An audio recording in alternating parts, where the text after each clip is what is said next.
You're a producer. You make really hard beats, but now you're wondering, how do I get them to actually sound better? My name is El Marquis, musician, rapper, record producer, unashamed crowd follower, and today I'm going to give you 5 tips on how to mix your hip-hop beats. El Marquis Productions. Hello fellow bedroom producers, welcome back to the channel. If this is your first time seeing me, I make videos that give tips to independent artists and producers all around the world. I also make videos that break down my beat making and songwriting process. I make tutorial videos specifically for Logic Pro 10, and occasionally I do product reviews. So if any of that interests you, I need you to do me a really quick favor. Go down, hit that like button, hit the subscribe button, and turn on notifications so that way you'll be notified whenever I make another video like this, and you'll help other people with similar interests as you see more videos like this. Got that out of the way?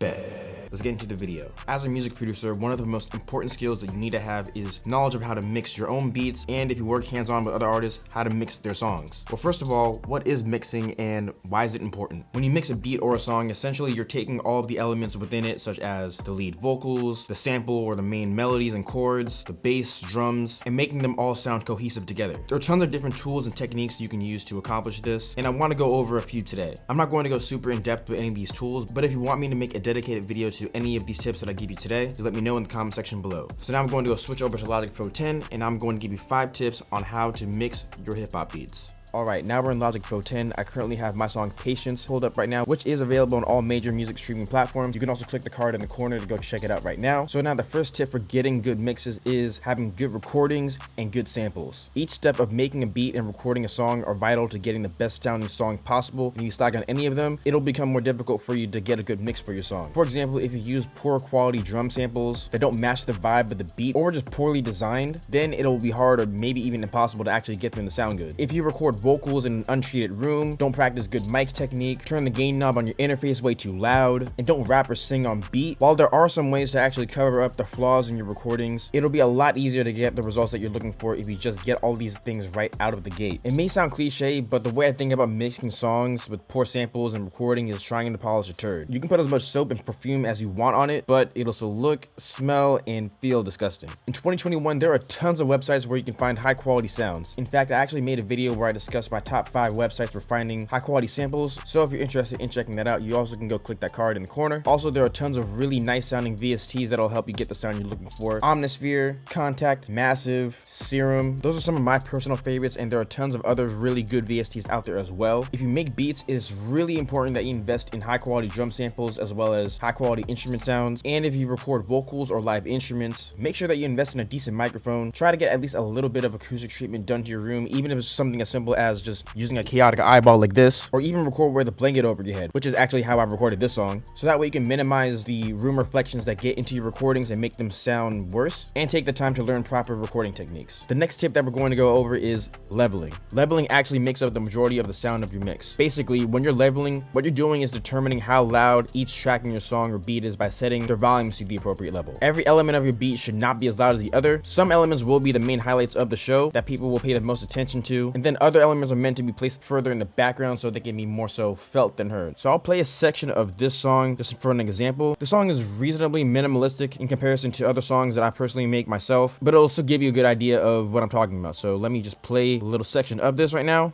I woke up healthy, that's a reason to give thanks. There's no needing to complain, just be patient while we wait for this time to pass. No, it will not last. Be thankful that we got to see another.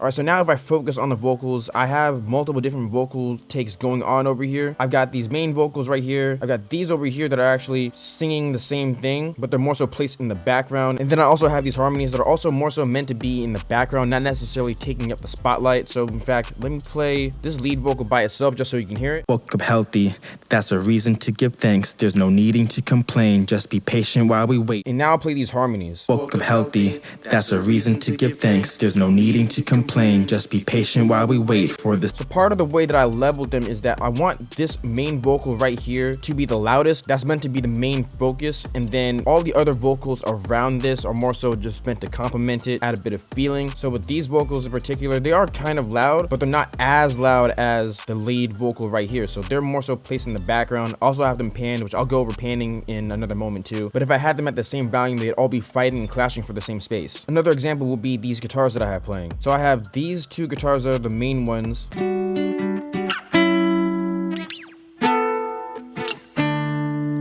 Those guitars play out through most of the song. And then to add a counter melody, I added these in there as well. And while I wanted those specific guitars to be heard as well, I didn't want them taking up the majority of the space in the song. So that's why I turned them down quieter than the main guitars. So now I'll play all of them together.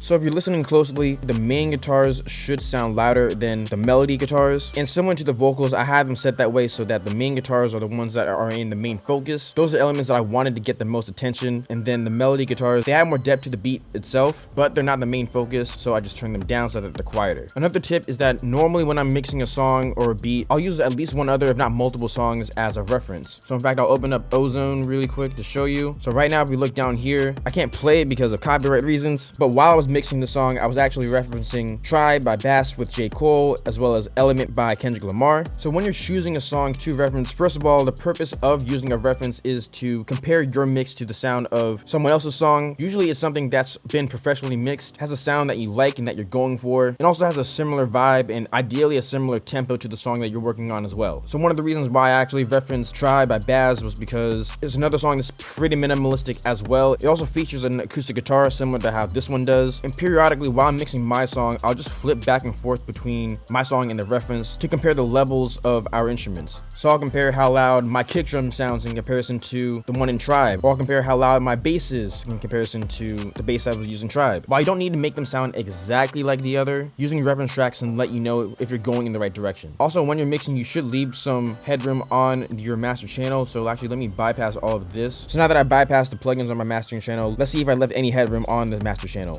Healthy, that's a reason to give thanks. There's no needing to complain. Just be patient while we wait for this time to pass. No, it will not last.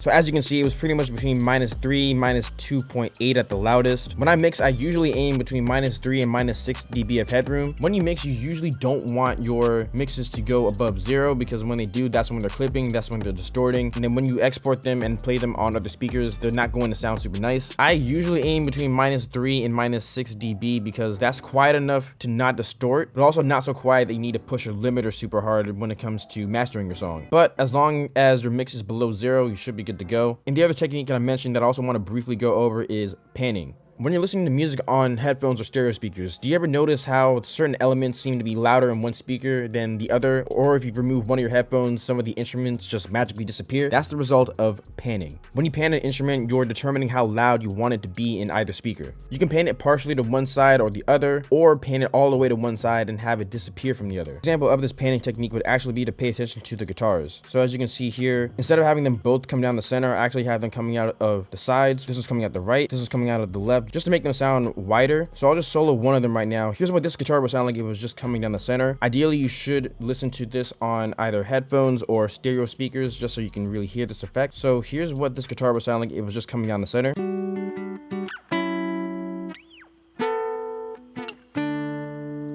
And now here's this guitar panned 36 to the right.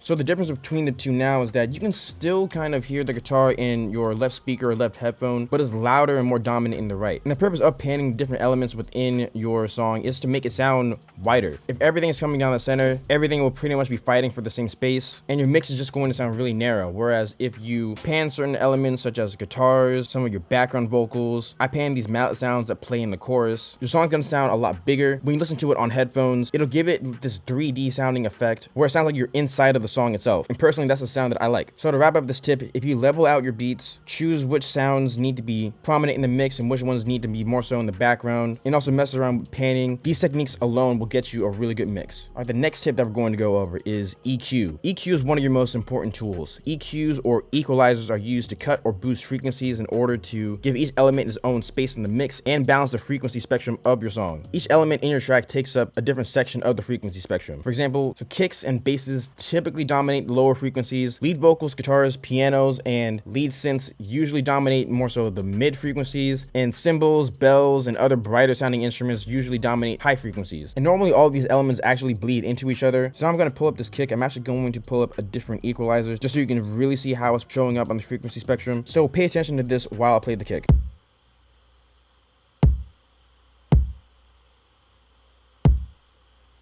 So as you can see, when you think about kick drums, you would think that they would normally dominate just these lower frequencies. So you may be tempted to roll everything off. But a part of it also pops up over here, which is more so lower mids. So you don't necessarily need to cut all that stuff out when using EQ. But depending on the specific sound itself, as well as the other instruments within your mix, you may want to cut some of it out. Same thing with the guitars. So I just pull up the EQ I did on them, and then let me just turn off all of the bands.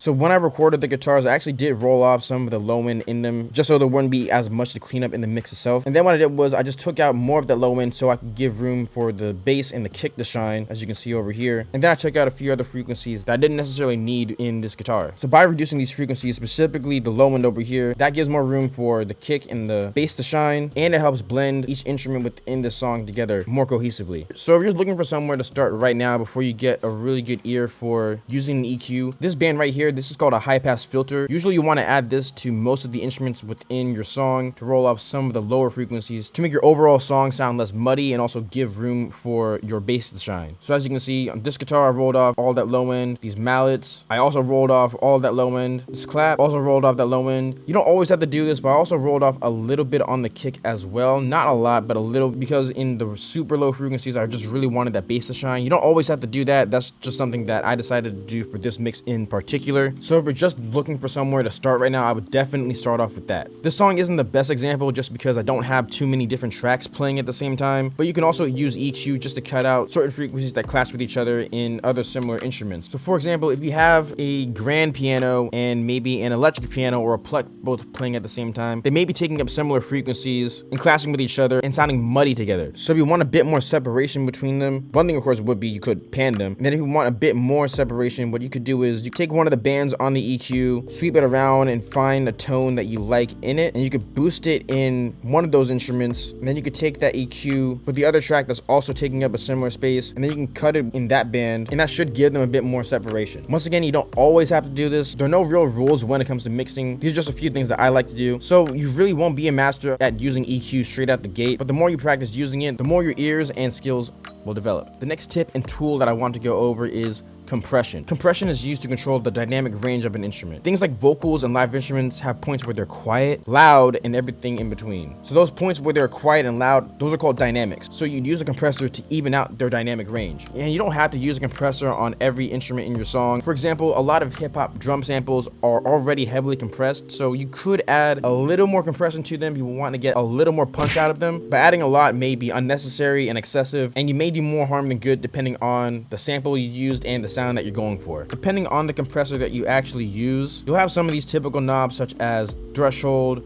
ratio, attack, and release, which control how hard you're compressing that track and how fast the compressor reacts to it. This can be a bit tricky to understand, so I recommend watching multiple videos that explain the controls in depth. Different compressors have different sounds as well, so I recommend experimenting with different ones, comparing how they sound, and choose the ones that best fit your song. Also, it is really easy to overdo compression, so it will take some time to figure out how much to add and when, depending on the sound you're going for, but this is just something else that I recommend that you learn, study, and just experiment with. And the last tip that we're going to go over today is using reverbs and delays. So the purpose of using reverbs and delays is to add space, dimension, and movement to your song. Reverbs and delays essentially add ambience to your instruments. So whenever you're in a room, it has its own ambience, which depends on its size and how much material is in the room to absorb that sound. This room that I'm in, for example, it's a medium-sized room. It has mostly bare walls and has a carpeted floor and a decent-sized couch. So there isn't a lot of reverb and echo in this room, but it's there. If you go to a church that has a fairly large space, you'll probably hear a lot more reverb in there than you would in a room similar to this. And if you go to a cave where there's just a bunch of rocks and not a whole lot of material to absorb any sound, you're definitely going to hear a lot of reverb and echoes. So when you do add reverb or delay to an instrument, you're giving it its own room and space to be in. Depending on the song and the style of music that you're working in, there are some elements where you'll want to add a little bit of ambience just to give that track some space and dimension, while with others you may want to add more and push it further back in the mix. You'll find different controls on your reverb that pretty much control the size of the space that you're in, how long the reverb actually takes to end, and even the tone of the reverb itself. And when it comes to delays, you'll usually find controls that determine how fast you want the echoes to occur. That can be divided up by note value or by milliseconds, how many times you want the echo to actually repeat, and how you want the tone of that echo to actually sound as well. Like with all of the plugins that were mentioned in this video, it's possible to overdo it with these effects, so be mindful of how much you're adding and be sure to use reference tracks as a guide. So to wrap up this video, there are tons of tools that you can use to get your mixes sounding nice, but you can get a really good sounding mix just by using the techniques that I showed you in this video. If you're just starting out, I recommend using the stock plugins that are in your DAW. It may be tempting to buy plugins that you see your favorite producers using, but if you don't understand the basic controls of the plugins that are already in your DAW, paying for a different plugin is not really going to help you. Also, something I actually really should have said at the beginning of this video is that when it comes to mixing, anything that another producer or engineer is saying, all of these are just guidelines. Mixing hip-hop and mixing music in general is an art form the same way that making the actual music itself is. So the same way where I recommended rolling off some of the low end of all of your instruments, if you find that you don't want to roll off any of that low end and you think it sounds good the way it is, then just do exactly that. If you don't like that 3D effect panning gives you and you want literally every instrument just to come down the center channel, do it. If the type of music you make, if you don't want the sound of your music to sound super polished, and if you like the sound of clipping, then don't even worry about giving headroom on your master channel. Just turn everything up super loud and maybe that gives you a sound that you're looking for. Producers like me and videos like this are meant to give you general guidelines on how to approach mixing, and so you can understand some of the basic fundamentals of how other people mix their music and gain an understanding of some of the tools that we use. But at the end of the day, you still need to find your own voice when it comes to mixing either your own songs or songs for other people. So I recommend that you study the different techniques that were discussed in this video, study them from other producers and engineers as well, so you can have an idea of their workflow and the sound that they go for, and then just combine everything you learn and just experiment and then develop your own sound. And if you'd like me to make an in-depth video dedicated to any of the tips that we discussed in this video, just let me know in the comment section below. And now you just got 5 tips for mixing hip-hop in 2021.